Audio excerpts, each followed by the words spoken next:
Me and my team are here at SK Sungai Gelugo, bringing in edible garden and also food waste program. Kehadiran pihak Tesco membolehkan murid-murid kami mendapat pengalaman yang sangat berguna tentang cara-cara penanaman pokok-pokok herba. Saya pun berharap program macam ini dapat diteruskan supaya ada keakraban di antara komuniti syarikat-syarikat luar dengan sekolah kami.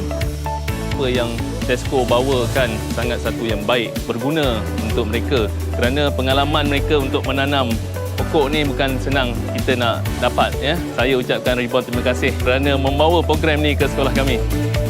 Pada pagi ini, saya dapat belajar tentang pembaziran makanan dan juga membuat bajar dari sisa-sisa makanan. Kemudian, kami juga dapat membuat jus menggunakan basikal tanpa menggunakan elektrik.